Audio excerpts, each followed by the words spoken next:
Pemirsa sekalian, publik Nusantara pantas menyebut Sekjen PDIP Hasto Kristianto sebagai Raja Hoaks Pemilu 2024. Tidak sedikit hoaks yang dilontarkan Hasto berkaitan dengan Pemilu 2024. Hoaks yang dilontarkan Hasto itu diamplifikasi oleh media daring sehingga sangat mudah dicari oleh publik Indonesia. Sungguh disayangkan seorang sekretaris jenderal sebuah partai terbesar di Indonesia mudah sekali menyebarkan hoaks. Dan sayangnya, Hasto seperti tidak tersentuh hukum. Padahal, hoaks yang dilontarkan Hasto terkait Pemilu 2024 itu menimbulkan keresahan di tengah masyarakat. Berikut ini beberapa hoaks yang dilontarkan Hasto terkait Pemilu 2024. 1. Hasto bilang Pemilu 2024 sudah direkayasa dan sudah diketahui hasilnya. Sekretaris Jenderal, Sekjen, PDIP, Hasto Kristianto mengatakan Pemilu dan Pilpres 2024 sudah diketahui hasilnya sebelum pemungutan suara dilakukan pada 14 Februari lalu. Hasto merujuk pada pernyataan pengamat politik Muhammad Kodari pada 5 Januari, yang menyebut suara Ganjar Pranowo Mahfud MD hanya 17%. Tudingan Hasto tersebut sudah dibantah oleh Muhammad Kodari. Kodari mengatakan pernyataannya itu diungkapkannya saat mendapat undangan TKD Jakarta Prabowo Gibran. Pada kesempatan itu, Kodari menyampaikan hasil survei beberapa lembaga survei. 2. Hasto bilang ada algoritma yang mengunci suara Ganjar Mahfud di angka 17%. Dewan Pimpinan Pusat Partai Demokrasi Indonesia Perjuangan, DPP PDIP, mencurigai ada upaya yang dilakukan untuk menekan perolehan suara Capres dan Cawapres nomor urut 3 Ganjar Pranowo Mahfud MD mentok di 17%.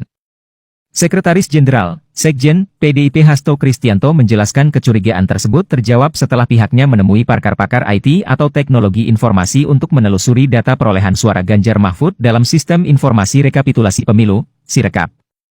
Hasilnya, pakar IT menemukan adanya algoritma yang menyebabkan suara Ganjar Mahfud dibuat maksimal sebesar 17%.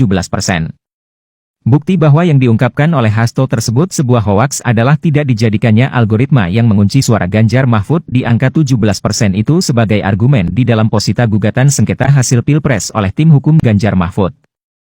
Apabila yang diungkap oleh Hasto itu bukan hoaks, tentu tim hukum Ganjar Mahfud sudah menjadikan pernyataan itu sebagai argumen di dalam posita permohonan sengketa. 3. Hasto bilang perolehan suara Ganjar Mahfud 33% dan ada manipulasi suara di Sirekap. Pakar IT PDI Perjuangan menyebut, perolehan suara pasangan calon presiden, capres, dan calon wakil presiden, cawapres, nomor urut 3, Ganjar Pranowo dan Mahfud MD, Ganjar Mahfud, dalam pemilu 2024 mencapai 33%, bukan 16%.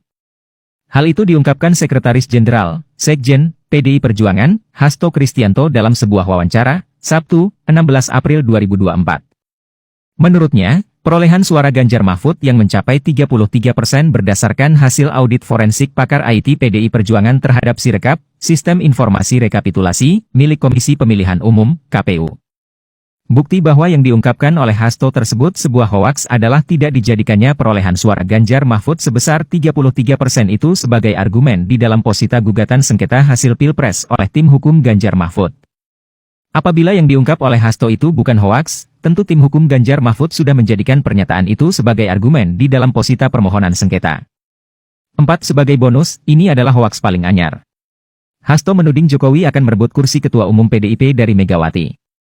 Sekretaris Jenderal PDIP, Hasto Kristianto mengungkapkan ada upaya Presiden Joko Widodo, Jokowi, mengincar kursi Ketua Umum PDIP yang diduduki Megawati Soekarno Putri.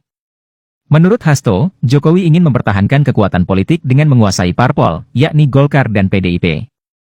Tidak tanggung-tanggung pemirsa sekalian, tudingan Hasto tersebut dibantah langsung oleh Presiden Jokowi.